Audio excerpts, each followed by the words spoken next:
Hello बच्चों, welcome to Navi education.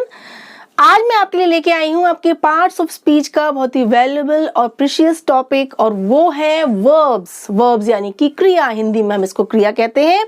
इसको कहा जाता है the soul of language. Language का, भाषा की वर्ब्स क्या होती है? आत्मा होती है, सोल होती है। आज इसी टॉपिक को, इसी वर्ब्स के पूरे कॉन्सेप्ट को हम क्लियर करेंगे।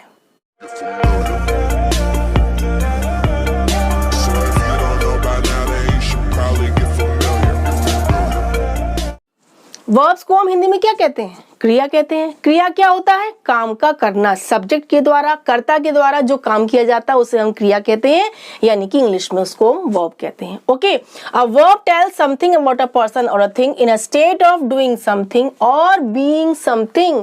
इस फुल डेफिनेशन का सिंपल मीनिंग है किसी काम का करना या होना, एक पर्सन और थिंग के द्वारा कोई काम का करना या फिर उसका होना क्या शो करते हैं? वर्ब्स, क्रिया शो करते हैं। ठीक है, अब इस डेफिनेशन को हम दो एग्जांपल से एकदम क्लियर करेंगे। फर्स्ट है माय मदर कुक्स फूड।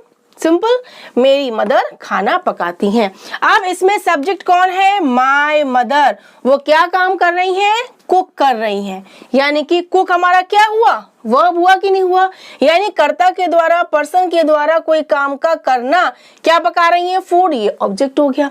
ठीक है, लेकिन उनका मेन क्या है इसमें? वर्ब, कुक करना, पकाना, जाना, सोना, खाना, पीना, लड़ना, कोई भी काम है वो आपका कहलाएगा वर्ब। कोई भी एक्शन आपका वर्ब में आएगा। ओके, नेक्स्ट देखिए, he is an intelligent student. वो एक इंटेलिजेंट स्टूडेंट है।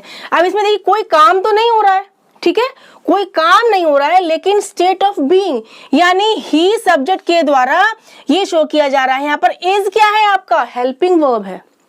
ठीक है, ये आपका मेन वर्ब था, ये आपका हेल्पिंग वर्ब है। इसको हम आगे क्लियर करेंगे। ठीक है, अब ही इज, वो है, क्या है? इंटेलिजेंट स्टूडेंट, यानी बीइंग समथिंग, किसी का कुछ होना, करना या होना, दोनों शो करते हैं वर्ब्स। ठीक है, अब इससे क्या शो हो रहा है कि वो है, क्या है? एक इंटेलिजेंट स्टूडेंट। देन आपका इज भी वर्ब है, लेकिन इज आपका हेल्पिंग वर्ब हो गया। और कुक्स यानी कि फुल एक्शन शो कर रहा है, physical movement, physical action show कर रहा है। देन कुक्स हो गया आपका मेन वर्ब। अब हम देखते हैं वर्ब्स के टाइप्स। ओके, आपने वर्ब्स के टाइप्स को समझने के लिए बहुत सारी वीडियोस देखी होंगी, जिनमें आपके 7 टाइप्स, 8 टाइप्स, 12 टाइप्स दे रखे हैं। वो सब कंफ्यूज करने वाले हैं। ठीक है, मैं आपको बहुत सिंपली और इजीली 3 टाइप्स में कवर करूंगी। देखिए, फर्स्ट होता है मेन वर्ब्स या एक्शन वर्ब्स। ओके, सेकंड होता है लिंकिंग वर्ब्स, एंड थर्ड होता है हेल्पिंग यानी कि ऑक्सिलरी वर्ब्स। ठीक है, मेन वर्ब्स यानी action verbs, linking verbs, then auxiliary verbs या हेल्पिंग वर्ब्स, एक ही बात है। ठीक है, अब हम फर्स्ट देखते हैं एक्शन वर्ब्स यानी main verbs. What is the subject doing? Subject sentence में क्या काम कर रहा है, क्या एक्शन कर रहा है, क्या फिजिकल मूवमेंट कर रहा है, वो कहलाते हैं एक्शन वर्ब्स। शरीर से, बॉडी से जो भी फंक्शन किया जा रहा है, जो भी एक्शन किया जा रहा है, वो कहलाते हैं एक्शन वर्ब्स। वो वर्ड्स क्या कहलाते हैं? Action verbs. कैसे? देखिए, ही इज प्लेइंग फुटबॉल। वो क्या कर रहा है? ही सब्जेक्ट हो गया। ओके, ही इज प्लेइंग, वो खेल रहा है। ठीक है, अब उसके द्वारा, ही के द्वारा क्या एक्शन किया जा रहा है? प्ले किया जा रहा है, फिजिकल मूवमेंट हो रहा है। तो आपका ये प्ले क्या हुआ? एक्शन वर्ब यानी मेन वर्ब। अब इस मेन वर्ब की हेल्प क्या कर रहा है? इज कर रहा है। इज क्या हो गया? Helping verb. ये हेल्पिंग वर्ब क्यों कहे जाते हैं? क्योंकि ये सेंटेंस में मेन वर्ब के साथ जुड़कर उसकी हेल्प करते हैं, और कभी कभी वो सेपरेटली भी सेंटेंस में स्टेट ऑफ बीइंग को शो करते हैं। यहाँ पर देखिए वो मेन वर्ब के साथ ऐड हुआ है, देन वो आपके प्लेइंग यानी कि एक्शन वर्ब की हेल्प कर रहा है। लेकिन यहाँ ऊपर देखिए ही इज में, यहाँ पर वो separately state of being show कर रहा है कि वो क्या है? एक इंटेलिजेंट स्टूडेंट। ओके अब देखिए इन एक्शन वर्ब्स को हम टू टाइप्स में क्लासिफाई करते हैं। फर्स्ट होते हैं ट्रांजिटिव वर्ब एंड सेकंड होते हैं इनट्रांजिटिव वर्ब। बहुत ही इजी कॉन्सेप्ट है, आपने हिंदी में पढ़ा होगा सकर्मक क्रिया अकर्मक क्रिया, वही इंग्लिश में है ट्रांजिटिव इनट्रांजिटिव। ट्रांजिटिव मीन्स क्या होता है, देखिए मैं आपको सिंपली समझाती हूँ। ट्रांजिटिव माने होता है सकर्मक क्रिया, यानी कि जिन सेंटेंसेस में वर्ब को अपना मीनिंग कंप्लीट करने के लिए ऑब्जेक्ट की नीड होती है वो होते हैं ट्रांजिटिव। लेकिन जिन सेंटेंसेस में वर्ब को अपना मीनिंग कंप्लीट करने के लिए ऑब्जेक्ट की नीड नहीं होती है, उसमें ऑब्जेक्ट का यूज नहीं किया जाता है, वो होते हैं इनट्रांजिटिव। यानी कि कर्म, ऑब्जेक्ट माने कर्म, कर्म के साथ सेंटेंस में वर्ब का यूज हुआ है वो सकर्मक हो गया। लेकिन जिन सेंटेंसेस में कर्म का यानी ऑब्जेक्ट का यूज नहीं हुआ है वो हो गए अकर्मक क्रिया यानी इनट्रांजिटिव। अब इनको हम समझते हैं सिंपल एग्जांपल से। फर्स्ट देखिए, the clerk typed a letter. Clerk ने टाइप किया अ लेटर। इसमें आपका सब्जेक्ट क्या है, क्लर्क। ओके, उसने क्या एक्शन किया, टाइप्ड। अब टाइप क्या है आपका, एक्शन वर्ब हुआ कि नहीं हुआ, उसने हाथ से फिजिकल मूवमेंट किया, तो आपका ये टाइप्ड क्या हो गया, एक्शन वर्ब यानी मेन वर्ब। अब उसने क्या टाइप किया, इसको अपना मीनिंग कंप्लीट करने के लिए ऑब्जेक्ट चाहिए। आप पढ़ेंगे तो आप क्या पढ़ेंगे, द क्लर्क टाइप्ड, क्लर्क ने टाइप किया। अब क्या टाइप किया यानी मीनिंग कंप्लीट नहीं हो रहा है ना, तो हमने यहाँ पर ऑब्जेक्ट का यूज किया है अ लेटर, उसने एक लेटर टाइप किया। ठीक है, यानी सीधे सीधे उसने क्या टाइप किया, अ लेटर। एक थिंग, एक ऑब्जेक्ट को रख दिया गया इसमें, एक चीज को, एक वस्तु को इसके साथ वर्ब के साथ, ताकि वो उसका मीनिंग कंप्लीट कर सके। तो ये आपका क्या हो जाएगा, ऑब्जेक्ट। अब इसको हम कहते हैं डायरेक्ट ऑब्जेक्ट। क्यों कहते हैं, क्योंकि सिंपली क्लर्क ने क्या काम किया, एक लेटर टाइप किया। ठीक है, तो ये आपका हुआ डायरेक्ट ऑब्जेक्ट। ये आपके जो ऑब्जेक्ट होते हैं ये टू टाइप्स होते हैं, डायरेक्ट एंड इनडायरेक्ट ऑब्जेक्ट, जिसकी वीडियो मेरे चैनल पर अवेलेबल है, जिसका लिंक मैं आपको बॉक्स में दे दूंगी, आप उसको जाके देख सकते हैं और आप इसके कॉन्सेप्ट को क्लियर कर सकते हैं, डायरेक्ट एंड इनडायरेक्ट ऑब्जेक्ट। देखिए अब मैं उसको आपको इस एग्जांपल में भी क्लियर करती हूँ कि आपका देखिए, the clerk typed a letter to his manager. अगर हमने सेंटेंस को ऐसे लिखा, ठीक है, the clerk typed a letter, इतना तो आपका सेम है, टू हिज मैनेजर, उसने लेटर लिखा, किसको लिखा, किस व्यक्ति को लिखा, टू हिज मैनेजर। तो हिज मैनेजर क्या हो गया, इनडायरेक्ट ऑब्जेक्ट। सेंटेंस में जरूरी नहीं है कि आपके दोनों ऑब्जेक्ट आए, कभी कभी दोनों ऑब्जेक्ट भी आ जाते हैं और कभी सिंगल ऑब्जेक्ट भी आते हैं और कभी कभी ऑब्जेक्ट का यूज नहीं होता है क्योंकि वहां नीड नहीं होती है ना। तो देखिए इस फर्स्ट सेंटेंस में तो केवल आया है आपका डायरेक्ट ऑब्जेक्ट, उसने क्या लिखा, क्या टाइप किया, अ लेटर। अब वो लेटर उसने किसको टाइप किया, टू हिज मैनेजर। तो आपका हिज मैनेजर व्यक्ति ये कौन है, ये है इनडायरेक्ट ऑब्जेक्ट। इस सेंटेंस में आपके दो ऑब्जेक्ट यूज हुए हैं, लेटर डायरेक्ट ऑब्जेक्ट हो गया और हिज मैनेजर हो गया इनडायरेक्ट ऑब्जेक्ट। नेक्स्ट देखिए, Ravi got a new wrist watch. Ravi को मिली एक नई रिस्ट वॉच। रवि सब्जेक्ट हो गया, ठीक है, वर्ब क्या है, गॉट, मिली। गेट गॉट, गॉट क्या होता है, मेन वर्ब है।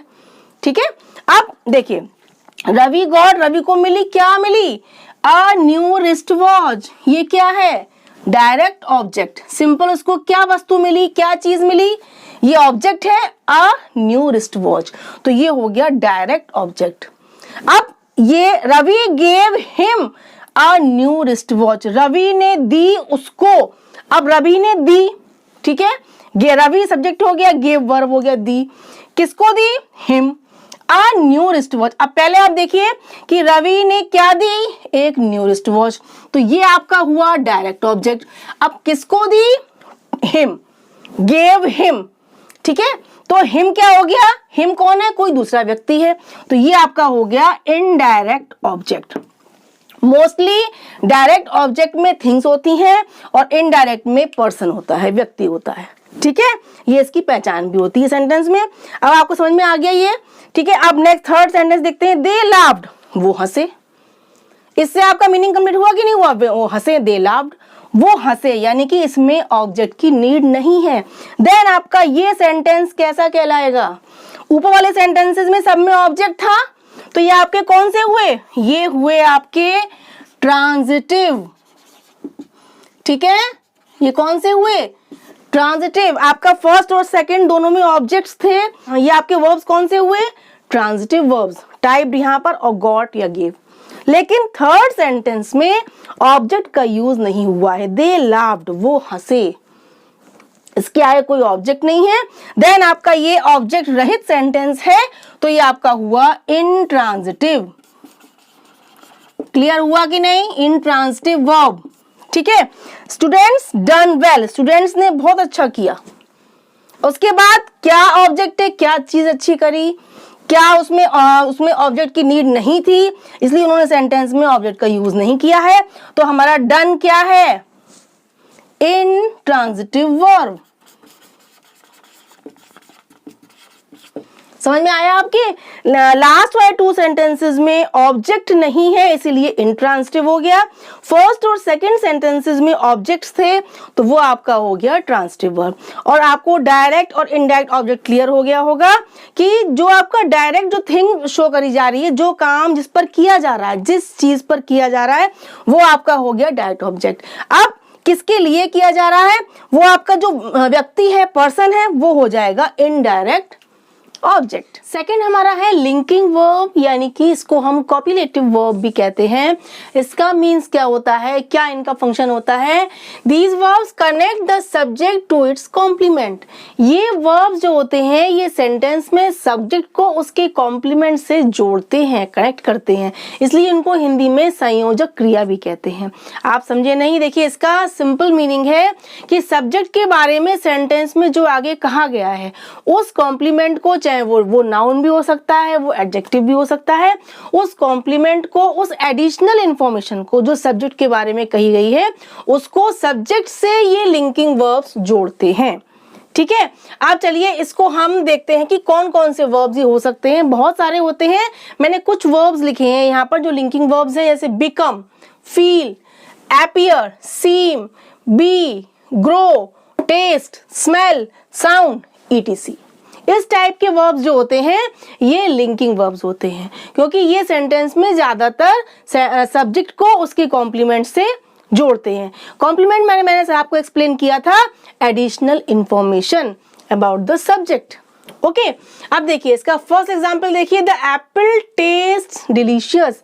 एप्पल स्वाद देता है, टेस्ट देता है कैसा? डिलीशियस, यानी कि एप्पल का स्वाद बहुत डिलीशियस है। ये जो एप्पल वर्ड आपका सब्जेक्ट है, इसका कॉम्प्लीमेंट क्या है? इसके बारे में क्या बताया गया है कि डिलीशियस है, बहुत यम्मी है। ठीक है, अब डिलीशियस को इस सब्जेक्ट से ऐड कौन करता है, ज्वाइन कौन करता है? Taste word. तो ये टेस्ट क्या हुआ? लिंकिंग वर्ड, क्योंकि ये वर्ड जो है कॉम्प्लीमेंट है, ये सब्जेक्ट के लिए ही यूज किया गया है। ओके, अब देखिए, the flower smells sweet. Flower जो है, जो फूल है, वो बहुत ही स्वीट स्मेल देता है। ठीक है, तो यहाँ पर ये स्वीट जो वर्ड है, ये फ्लावर सब्जेक्ट के बारे में कहा गया है ना, तो इस स्वीट को इस फ्लावर से कौन सा वर्ब जोड़ रहा है? स्मेल्स, स्मेल करता है। ठीक है, तो यानी स्मेल्स क्या हुआ? लिंकिंग वर्ब हुआ कि नहीं? अब देखिए, माय फादर सीम्स एंग्री। मेरे फादर एंग्री दिखाई देते हैं। ठीक है, अब फादर सब्जेक्ट के साथ ये एंग्री वर्ब जो है, ये एंग्री वर्ड जो है, ये एंग्री फादर के लिए यूज हुआ है कि नहीं हुआ है? फादर के बारे में एडिशनल इंफॉर्मेशन दे रहा है कि फादर कैसे हैं? एंग्री। अब फादर प्रतीत होते हैं, दिखाई देते हैं एंग्री, यानी कि ये सीम वर्ड जो है, सीम माने दिखाई देना, प्रतीत होना। ठीक है, तो ये सीम्स वर्ड जो है, ये वर्ब है, ये लिंकिंग वर्ब है जो इस एंग्री कॉम्प्लीमेंट को फादर से ऐड कर रहा है। क्लियर हुआ? अब देखिए, the patient felt unwell. Patient ने फील किया, महसूस किया अनवेल, अच्छा महसूस नहीं किया, बैड महसूस किया, यानी पेशेंट सब्जेक्ट के लिए अनवेल का यूज किया गया, वो अनवेल फील कर रहा है। ठीक है, अब इस अनवेल कॉम्प्लीमेंट को पेशेंट के लिए जो यूज किया गया है, इसको फेल्ट वर्ब जो है, ये ज्वाइन कर रहा है, लिंक कर रहा है, कलेक्ट कर रहा है। He is an expert painter.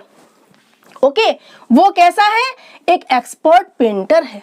अब इज क्या है? बी फॉर्म है। बी फॉर्म में इज आर एम वर्ब आते हैं, तो ये इज क्या है? ये बी फॉर्म है। ठीक है, यहाँ पर इज का यूज किया गया है कॉम्प्लीमेंट को सब्जेक्ट से ऐड करने के लिए, ही के लिए यूज किया गया है, he is an expert painter. अब इसमें देखिए आप, अगर आपने इसमें सपोज सेंटेंस बनाया, चेंज करके कि he called an expert painter, उसने कॉल किया, बुलाया एक एक्सपर्ट पेंटर को। अब आप इसमें देखिए उस सेंटेंस में उसने बुलाया यानी कि वो पेंटर दूसरा व्यक्ति हो गया, वो खुद ही के लिए यूज नहीं कर रहा है, वो कह रहा है उसने एक्सपर्ट पेंटर को बुलाया। अगर हम यहाँ पर कॉल्ड लगाएंगे तो वो एक्शन वर्ब हो जाएगा, वो आपका कॉल्ड लिंकिंग वर्ब नहीं कहलाएगा क्योंकि वो सब्जेक्ट का कॉम्प्लीमेंट शो नहीं कर रहा है। ठीक है, अगर हम कॉल्ड को हटा के इज लगा देंगे ही इज, तो यहाँ पर ये एक्सपर्ट पेंटर ही के लिए यूज किया गया है। डिफरेंस समझ में आया आपको? ठीक है, इस तरीके से सेंटेंस में जो कॉम्प्लीमेंट होगा सब्जेक्ट के लिए उस दोनों को लिंक करता है, कनेक्ट करता है लिंकिंग वर्ब। क्लियर हो गया? अब आप देखिए थर्ड हमारा है हेल्पिंग वर्ब यानी कि ऑक्सिलरी वर्ब्स। ऑक्सिलरी वर्ब्स को हेल्पिंग वर्ब्स भी कहते हैं। इनका मेन एक्शन क्या होता है? बहुत सिंपल है, these verbs help the main verbs. जो एक्शन वर्ब्स हैं, जो मेन वर्ब्स हैं, जो सेंटेंस में मेन क्रिया है, उनकी हेल्प करते हैं ये ऑक्सिलरी वर्ब्स, ये हेल्पिंग वर्ब्स। ओके, अब देखिए ये आपके टू टाइप्स होते हैं। ये ऑक्सिलरी वर्ब्स जो होते हैं these are of two types, primary auxiliary verbs and then modal auxiliary verbs. Primary में कौन कौन से आते हैं? प्राइमरी में आपके आते हैं बी, हैव, डू। पहले आप देखिए कि प्राइमरी वर्ब्स का क्या काम होता है, शो वर्ब्स टेंस।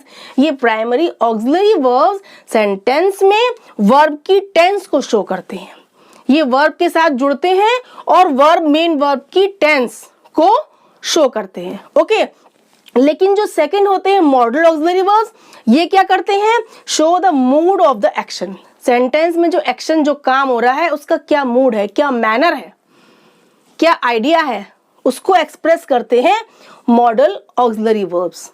ओके, अब पहले हम देखते हैं प्राइमरी ऑक्सिलरी, ये कौन कौन से हैं, बी, हैव, डू। अब बी में कौन कौन से आते हैं, इज, आर, एम, ये तीनों आपके हो गए प्रेजेंट के। ठीक है, देन वॉज, वर, ये आपके पास्ट के हो गए। विल बी, शैल बी, ये आपके फ्यूचर के हो गए। ये आपके मेन वर्ब्स के साथ जुड़ के उनके टेंस को शो करते हैं, उनकी हेल्प भी करते हैं सेंटेंस में। अब हैव में कौन कौन से आते हैं, has, have, had. Has, have present का हो गया, हैड आपका पास्ट का हो गया। ठीक है, देन आपका डू में कौन कौन से आते हैं, do, does, did. Do, does present में आता है और डिड पास्ट में आता है। ठीक है, प्रेजेंट इंडेफिनिट टेंस में या पास्ट इंडेफिनिट टेंस में, प्रेजेंट इंडेफिनिट में डू डज का यूज होता है निगेटिव और इंटरोगेटिव में, और डिड का होता है पास्ट इंडेफिनिट में निगेटिव या इंटरोगेटिव में। ठीक है, इन तीनों आपके ये प्राइमरी ऑक्सिलरीज और मॉडल ऑक्सिलरीज, इनकी भी वीडियोस मेरे चैनल पर अपलोड हैं जिनका लिंक मैं आपको बॉक्स में दे दूंगी। आप उन लिंक से इन दोनों वर्ब्स के कॉन्सेप्ट को और डीपली और क्लियरली डिटेल में समझ सकते हैं। ओके, अब हम देखते हैं, ये आपको क्लियर हो गया। ये आपके जो मेन वर्ब्स होते हैं, इसमें कुछ वर्ब्स ऐसे हैं जो आपके हेल्पिंग वर्ब के साथ साथ कभी कभी मेन वर्ब का भी काम कर लेते हैं। ठीक है, जैसे आपका हैज, हैव, हैड है। ठीक है, आपने कहा आप हैव, हैज का यूज कब करते हैं, परफेक्ट टेंस में हैज बीन के साथ या हैज या वर्ब की थर्ड फॉर्म के साथ यूज करते हैं। लेकिन कभी कभी आप कहते हैं ही हैज अ कार। अब आपने हैज के साथ कोई मेन वर्ब नहीं लगाया, आपने कहा ही हैज अ कार, तो हैज यहाँ पर हेल्पिंग वर्ब नहीं हुआ, वो मेन वर्ब। कभी कभी होता है कि ये आपके कुछ मेन वर्ब्स हैं, जो हेल्पिंग वर्ब्स हैं, ये मेन वर्ब बन जाते हैं। ही हैज अ कार में हैज क्या हो गया, मेन वर्ब ही तो हो गया, उसके पास है। दे हैव अ कार, उनके पास है, वो पजेस करते हैं, उनके पास है। यानी हैज, हैव को हमने as a helping verb use नहीं किया, हमने मेन वर्ब की तरह यूज किया। अगर हम कहेंगे he has complete his homework, यानी हैज कंप्लीटेड वर्ब की थर्ड फॉर्म के संग, तो वो हेल्पिंग वर्ब हो गया।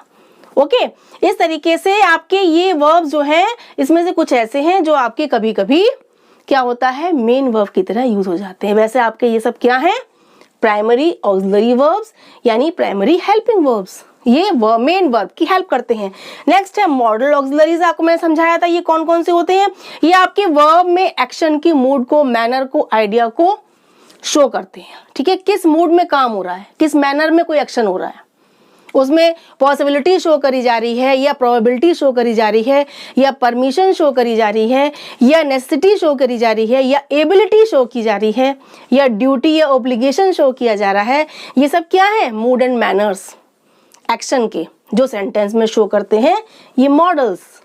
ओके, इन मॉडल्स की तो बहुत सारी वीडियोस, सेपरेट वीडियोस मैंने अपलोड कर रखी हैं, और प्राइमरी की भी मेरे चैनल पे अवेलेबल है, प्लीज आप जरूर देखिएगा। अब देखिए कौन कौन से होते हैं। Will, would, shall, should, can, could, may, might, must, ought to, dare, need, have to, use to. ये आपके मेन मॉडल ऑक्सिलरी वर्ब्स हैं। ठीक है, अब इनको हम जरा सेंटेंसेस में एक बार और देख लेते हैं शॉर्ट में, जिससे आपको ये क्लियर हो जाएंगे। आपने कहा he can do this, sentence suppose आपका है ही कैन डू दिस, वो ये कर सकता है। तो इसमें कैन जो है, ये डू आपका क्या है? मेन वर्ब है।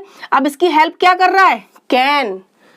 कैन हेल्पिंग वर्ब है, कैन क्या है? मॉडल हेल्पिंग वर्ब है। तो ये कैन डू की हेल्प कर रहा है, लेकिन कैन से क्या शो हो रहा है? एक्शन का मोड या मैनर, कि वो कर सकता है, यानी एबिलिटी। यहाँ पर क्या शो हो रही है? एबिलिटी, सकना, कि वो कोई काम कर सकता है। ही कैन डू दिस, यानी यहाँ पर एबिलिटी का मूड यहाँ पर शो हो रहा है। Next, he should do this project, उसे ये प्रोजेक्ट करना चाहिए।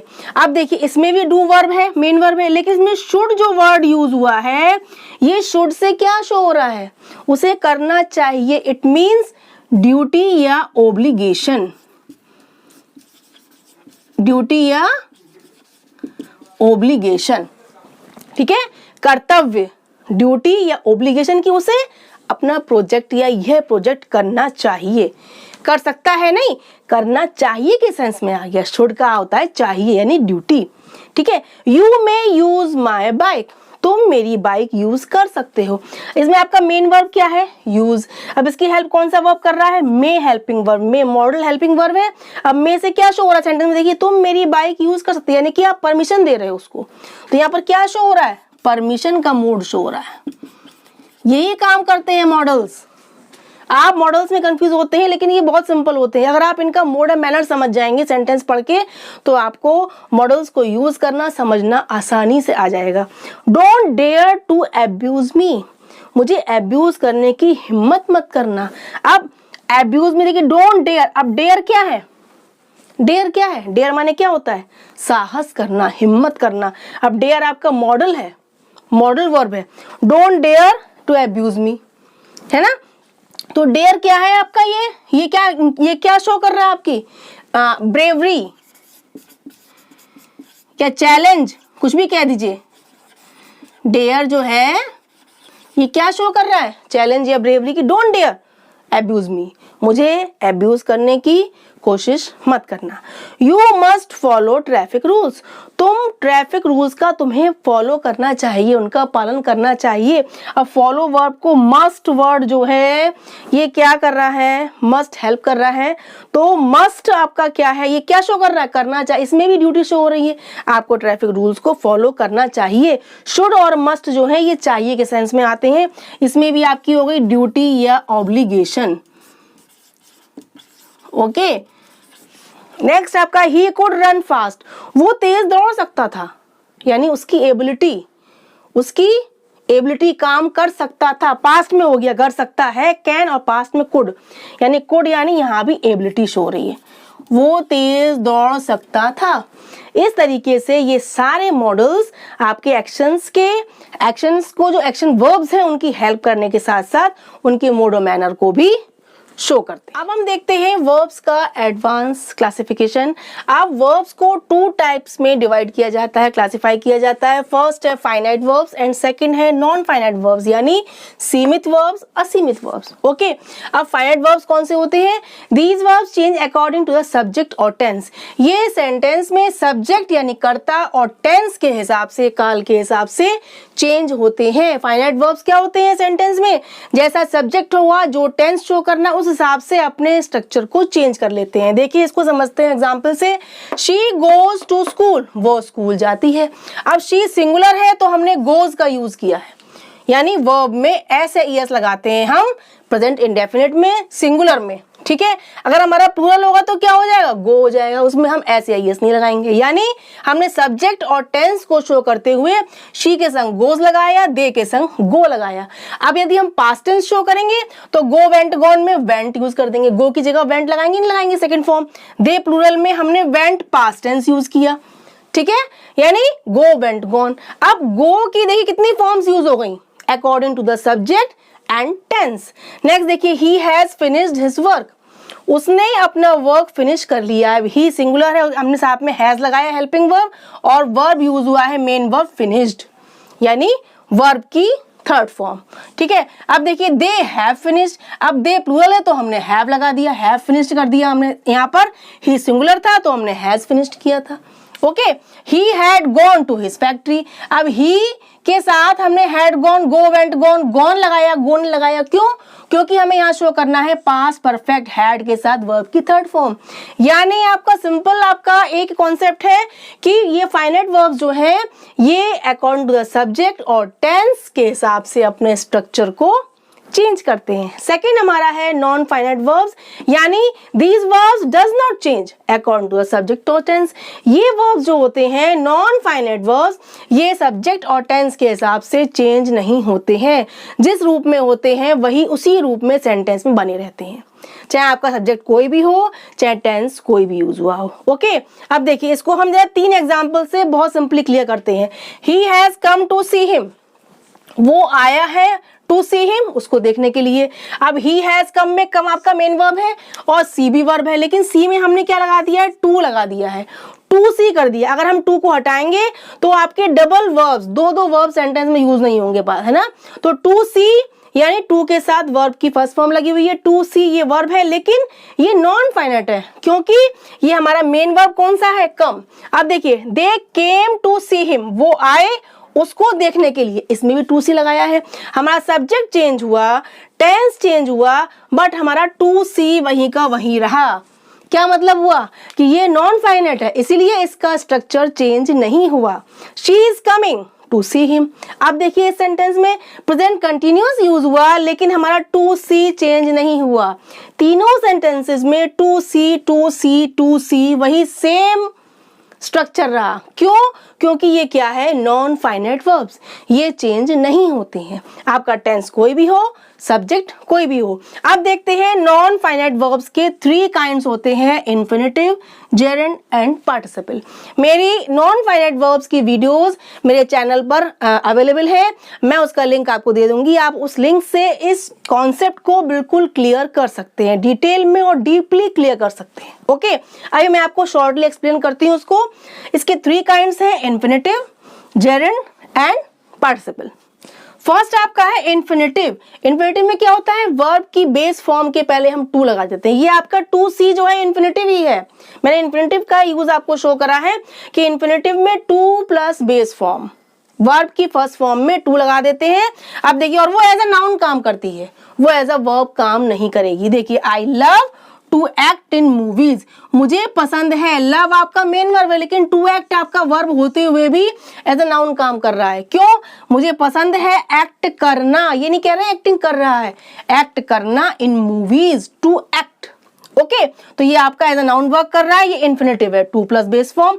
ही wants to sing in the concert, वो चाहता है गाना इन कॉन्सर्ट, कॉन्सर्ट में वॉन्ट्स आपका मेन वर्ब है, टू सिंग आपका क्या है, बेस फॉर्म में टू लगा हुआ है, ये इन्फिनेटिव है। गाना गाना, गाना गा रहा है नहीं कह रहे हैं, गाना गाना, देन आपका ये एज अ नाउन काम कर रहा है। नेक्स्ट हमारा है जेरेंड। अब जेरेंड में क्या होता है, इसमें वर्ब में हम आईएनजी लगा देते हैं और वो भी एज अ वर्ब काम नहीं करता है। वो काम कैसे करता है, एज अ नाउन। जैसे आपका इन्फिनेटिव काम करता है एज अ नाउन, ऐसे जेरेंड भी एज अ नाउन ही काम करता है। उसमें हम लगा देते हैं वर्ब में ING, okay. Acting makes me happy, acting करना मुझे बहुत खुश करता है। एक्टिंग कर रहा है नहीं, एक्टिंग करना, एक्ट वर्ब में आईएनजी लगा के हमने एज अ नाउन यूज कर दिया। Swimming is my hobby, swimming करना, तैरना मेरी हॉबी है। हम कहेंगे आई एम स्विमिंग या आई वॉज स्विमिंग, तो वहां वर्ब हो जाएगा। हमने कहा स्विमिंग इज माई हॉबी, तो स्विमिंग मैंने तैरना मेरी हॉबी है, तो आईएनजी लग गया वर्ब में, एज अ नाउन काम कर रहा है, ये जेरेंड हो गया। टू लग गया तो वो इन्फिनेटिव हो गया, आईएनजी लग के एज अ नाउन काम कर जेरेंड हो गया। अब थर्ड एंड लास्ट है पार्टिसिपल्स, यानी कि ये एज एन एडजेक्टिव काम करते हैं। ये आपके टू टाइप्स होते हैं, present participle and past participle. ठीक है, प्रेजेंट में लगाते हैं वर्ब की फर्स्ट फॉर्म में आईएनजी। अब आप कहेंगे जेरेंड में लगता है आईएनजी, तो जेरेंड में आईएनजी लग के एज ए नाउन काम करेगा, लेकिन पार्टिसिपल में आईएनजी लग के एज एन एडजेक्टिव काम करेगा। ओके, पास्ट पार्टिसिपल में वर्ब की थर्ड फॉर्म यानी ईडी, ईएनटी, डीएन वर्ब में लग जाता है, थर्ड फॉर्म लगती है, लेकिन वो एज अ वर्ब नहीं, एज एन एडजेक्टिव ही काम करेगी। इसको हम समझते हैं टू एग्जाम्पल से। I don't like crying babies, मुझे रोते हुए बेबीज पसंद नहीं है। अब लाइक आपका मेन वर्ब हो गया। ओके, रोते हुए बेबीज, क्राई तो वर्ब है, लेकिन रोते हुए बेबीज, बेबीज आपका नाउन है, उसको क्राइंग जो है वो क्या कर रहा है, क्वालिफाई कर रहा है, यानी क्राई में आईएनजी लग के ये एज एन एडजेक्टिव काम कर रहा है, बेबी को क्वालिफाई कर रहा है। बेबीज कैसे हैं, रोते हुए, तो ये क्राइंग क्या हो गया, पार्टिसिपल यानी प्रेजेंट पार्टिसिपल हो गया। ओके, अब the lost ornaments have been found, खोए हुए ऑर्नामेंट्स मिल गए हैं या ढूंढ लिए हैं। अब ऑर्नामेंट्स नाउन है, उसके लिए क्या यूज हुआ है, लॉस्ट वर्ब की थर्ड फॉर्म। लॉस्ट वैसे वर्ब है, अब लॉस्ट क्या है, वर्ब की थर्ड फॉर्म है, टी लगा हुआ है, और ये ऑर्नामेंट्स को क्वालिफाई कर रही है। ऑर्नामेंट्स कैसे हैं, खोए हुए, है ना, तो ये एज एन एडजेक्टिव काम कर रही है, तो ये आपका लॉस्ट हुआ पास्ट पार्टिसिपल। ये आपका टॉपिक जो वर्ब का है मोस्ट इंपॉर्टेंट टॉपिक है, आपका बेसिक टॉपिक है इंग्लिश ग्रामर का, क्योंकि इस टॉपिक, इस वर्ब के बिना सेंटेंस नहीं बनता है। So please watch this video from beginning to end, ताकि आपको इसका पूरा कॉन्सेप्ट समझ में आए, वर्ब्स के टाइप समझ में आए, उनके यूज समझ में आए। So please keep watching and keep sharing. Bye bye.